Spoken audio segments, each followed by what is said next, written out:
So I briefly considered giving this speech in an N95 mask to pay homage to how we started, but I think the weather's done a good job. If you guys remember orientation, day one, walking from the theater to the law school in the pouring rain. I think that originally today's weather was dampening, but I now think that it's almost poetic in a sense. But this morning, I want to discuss three topics with you. I'll be very brief on each one. I'll discuss where we've been, what we've done, and where we're going. And in terms of where we've been, going back to the N95 mask, I think we can all reflect upon our 1L year when in the law school. If you were there, you were required to wear a mask. If you were in the library, you were required to wear a mask. And the only time we really congregated for a sense of community would be when we ate lunch together in the courtyard or occasionally at Greenleaf. But rather than complaining about the circumstances that was thrust upon us, we saw this as an opportunity to redefine and shape the community at the law school into something that we are today so proud of. And in witnessing these past 3 years, I've seen an increased focus on the mental health of our students. I've seen educational outreach to public schools and undergraduate universities, philanthropic efforts, and donations towards national and international causes. We have established the law school as a serious threat in intramural sports. We have established a chapter of the National Lawyers Guild, and we have founded and seen continued excellence of an international competition team.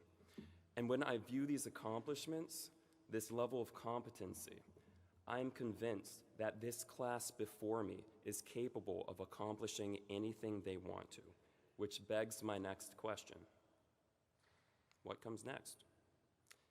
And if you've taken a course with Professor Meese, I'm sure you've heard his policy on standards versus rules. And in reflecting upon the answer to my question, I think the answer is that it doesn't matter as long as we apply the standard of doing good. Arguably, our most well-known alumnus, Thomas Jefferson, held a similar belief. Specifically, Jefferson was, quote, particularly keen to educate a group of Americans who would exercise what was commonly referred to as the public virtue.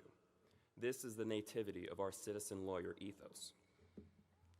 In closing, I want to share the story behind this painting, well, the inspiration for it. I'm holding up a painting titled Lincoln for the Defense, and it's by the famous American painter Norman Rockwell. He painted it in 1962.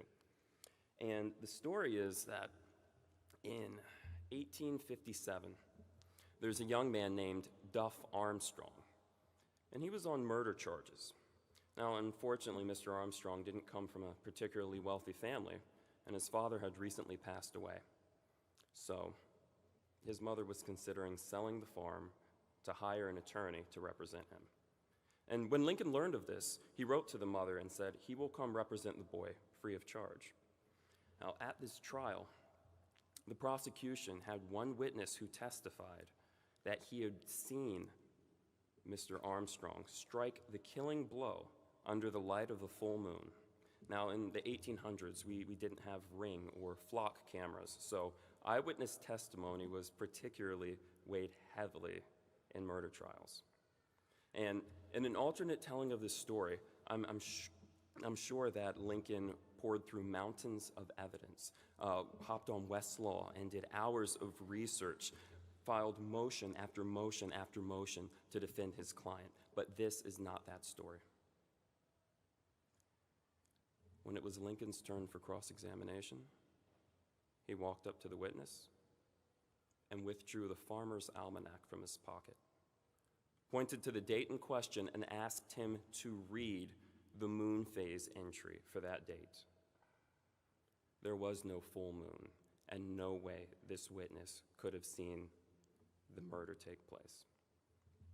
I share this story because when we think of doing good, we think of some gargantuan task where we have to put forth a great deal of effort. But I share this story to say that sometimes doing good is simple. So I encourage us to do good because the world needs it. Do good because the profession is longing to it. and do good because the role of a citizen lawyer requires it. In closing, I'll share this quote by Elihu Root, and it's discussing the legal profession, where he says, "To be a lawyer working for fees is not to be any less a citizen whose unbought service is due his community and his country, with his best and constant effort. And the lawyer's profession demands of him something more than the ordinary public service of citizenship. He has a duty to the law, in the cause of peace and order and human rights against all injustice and wrong. He is the advocate of all men." Let us not be distracted from the practice of law that we forget to do good. William & Mary class of 2024, I love you. It's been an honor to serve you, and I'm excited to see us do good together. Thank you.